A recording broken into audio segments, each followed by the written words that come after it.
welcome to Little Learners. Today I'm going to be talking about gentle parenting and debunking some myths around it, some misconceptions that people have about it. I recently posted a video about the different types of parenting, so if you want to take a look at that, I will link it in the description box down below. But today we are just focusing on gentle parenting. Before we get started, don't forget to click that like button if you like videos like this, because it lets me know to keep making them. And of course, if you haven't already, please click the subscribe button to join the Little Learners family and see more videos just like this. So straight away, let's talk about some misconceptions people have about gentle parenting. A lot of people seem to confuse it with permissive parenting, which I talked about in my other video, but actually gentle parenting is really just another name for authoritative parenting. I think the name has kind of evolved into gentle parenting for a lot of people because the term authoritative sounds a lot like authoritarian, which is a completely different type of parenting. And again, you can watch that other video to find out about those other types of parenting.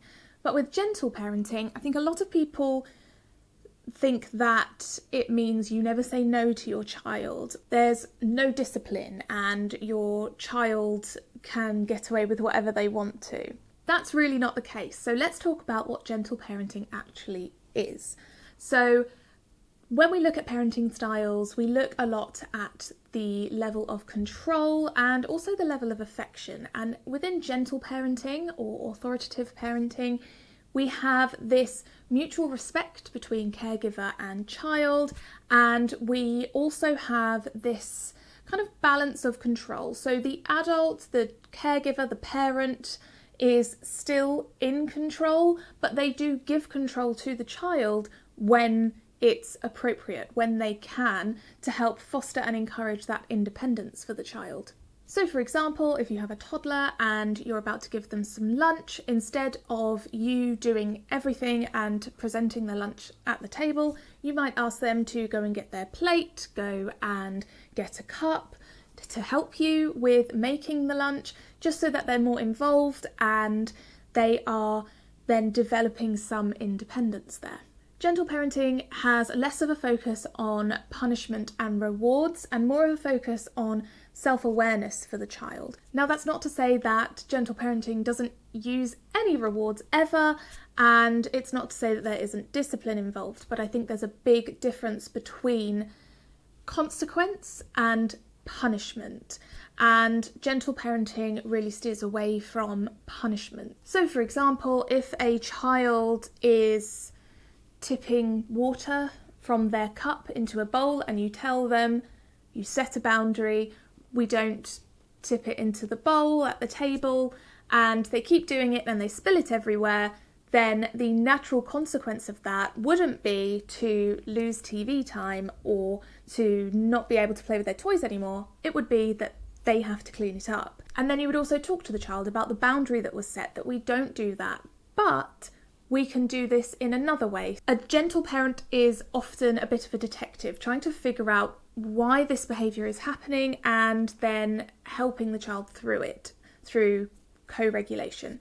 So for example, this pouring the water into the bowl at the table, from that we can maybe decipher that they want to do some pouring, which is a skill that lots of toddlers like to develop. So we can say, we can't do this at the table, we need to clean this up. But I can go and set up a pouring station for you in the garden or something like that. Or maybe we can go and water the plants in the garden, or just something that involves them pouring, but in an appropriate way rather than them spilling it all over the kitchen table. So that's just an example of how, instead of putting a punishment on that really has nothing to do with the behaviour itself and the action itself, we think about the consequence of that behaviour and of that action, and that would be to clean it up themselves. And then we think about how we can redirect their energy, their desires there, into something a bit more constructive, a bit more appropriate. The whole idea that gentle parents don't ever say no to their children is a complete myth. There are certainly boundaries set within gentle parenting, and that is actually a big factor in gentle parenting. So you can set very clear boundaries and the child is very aware of those boundaries, and that's where those consequences come in if those boundaries are crossed. There's also this real focus in gentle parenting on emotion and emotional intelligence and self-regulation, being able to regulate your emotions and therefore your behaviour that's attached to those emotions. But to be able to get to the point where you can self-regulate, children need co-regulation. So they need help from an adult to co-regulate, to understand how they're feeling and to know that it's okay to feel any type of feeling, but certain behaviours attached to that feeling are not okay, and to work through how they're feeling. So for example, if a child throws a toy out of anger and it hits the wall, then we're going to talk about how that is not okay. It's okay to feel angry, and then talk through why they're feeling angry and maybe give them some comfort and talk through that anger, because there's really no point in going to any consequences when a child is still in that very, very heightened emotional state. So we need to help them to co-regulate, to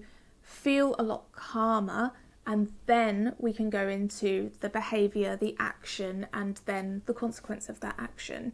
Another big part of gentle parenting is the adult staying calm, so the parent not shouting, and that is very, very difficult. I think anyone who follows gentle parenting would tell you that it's impossible to never ever lose your cool. So sometimes if you are feeling really dysregulated yourself because of your child's behaviour, if you feel like you just want to shout at them, then it's about looking inwards, taking that time to reflect, and maybe taking some time out for yourself just to breathe, compose yourself, and then go and help your child to regulate their emotions and to talk about the actions and behaviour that's been happening.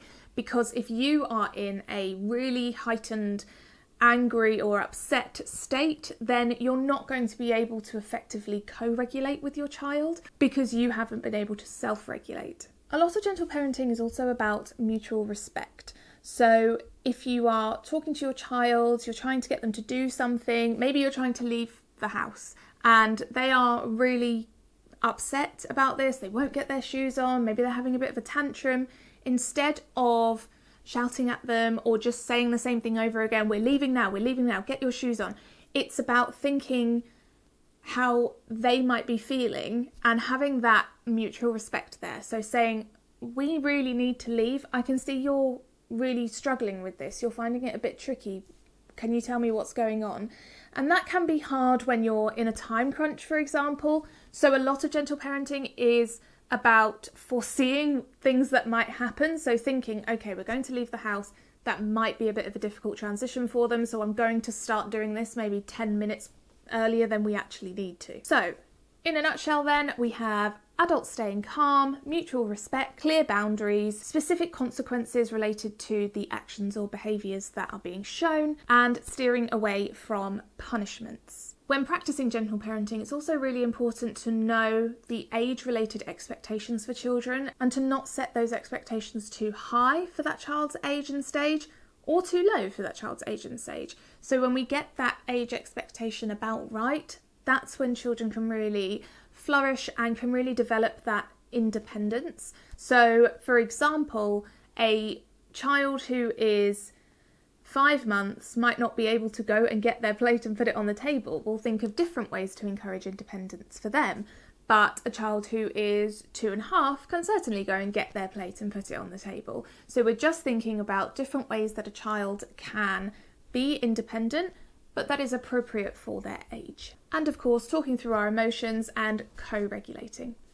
I hope this video has given you a bit more information about gentle parenting than you had before you were watching it, and that it's shown you how gentle parenting can work. If you haven't seen my previous video on other types of parenting, then do take a look at that, because within that video I do talk about how they all kind of compare to each other and how the evolution of parenting has happened.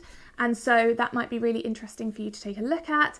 Of course, no parent parents exactly the same, and so many different parents who fall under the gentle parenting umbrella will be doing things slightly differently, and you don't have to prescribe to a specific parenting style. You can say that you are a bit of gentle parenting and a bit of something else, or not give it a label. But I think it's really interesting to learn about these different types of parenting because it helps you to look at your own parenting, to really self-reflect and think about what kind of parent you want to be. Don't forget to give this video a like if you did find it interesting or helpful. It really helps out the channel, and please do click that subscribe button if you're not already subscribed, as I know a lot of people who watch this channel aren't actually subscribed, so do click that subscribe button. Thank you so much for watching, and I will see you next time.